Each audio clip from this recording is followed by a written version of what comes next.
Assalamualaikum warahmatullahi wabarakatuh. Halo semuanya, perkenalkan nama saya Tasya Aprilia Hidayat. Saya mahasiswa semester 3 program studi akuntansi. Video ini saya membuat untuk memenuhi tugas mata kuliah Statistik 1 dengan dosen pengampu yaitu Ibu Sri Winda Hardianti Damanik SPD MSI. Pada kesempatan kali ini, saya akan memaparkan materi mengenai tentang distribusi frekuensi.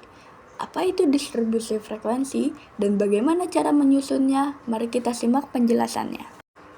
Pengertian dan dasar teori. Sebelum masuk ke tabel, kita harus tahu data yang pertama kali diperoleh dari observasi disebut dengan data mentah atau disebut dengan raw data. Data ini biasanya belum tersusun secara numerik.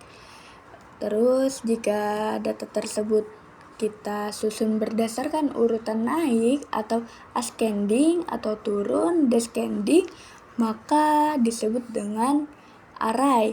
Selisih antara nilai terbesar dan terkecil dalam data tersebut dinamakan rentang atau range.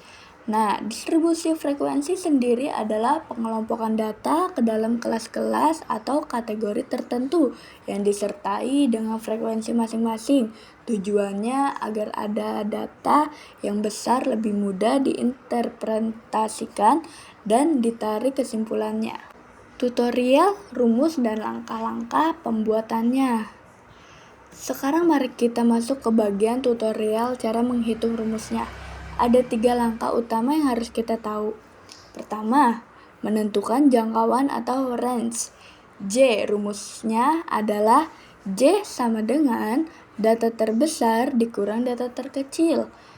Yang kedua, menentukan banyaknya kelas. Kita menggunakan aturan Sturges yaitu K sama dengan 1 ditambah 3,3 log N di mana N adalah jumlah total data. Yang ketiga, menentukan panjang interval kelas, P atau I. Rumusnya P sama dengan jangkauan J dibagi banyaknya kelas K. Setelah mendapatkan nilai-nilai ini, kita tentukan limit bawah kelas, batas kelas, dan nilai tengahnya. Batas kelas, nilai limit atas kelas sebelumnya ditambahkan limit bawah kelas sesudahnya dibagi menjadi 2. Biasanya digunakan untuk membuat histogram. Nilai tengah, midpoint. Nilai tengah antara batas bawah dan atas kelas digunakan untuk membuat poligon frekuensi. Contoh soal dan visualisasinya. Sebagai contoh, pada data hasil ujian 60 mahasiswa di PPT ini kita dapati dari terkecil itu 10. Terbesarnya adalah 98, sehingga jangkauannya adalah 88. Banyak kelas dihitung menjadi 7 kelas. Panjang interval kelas diperoleh 13 kelas.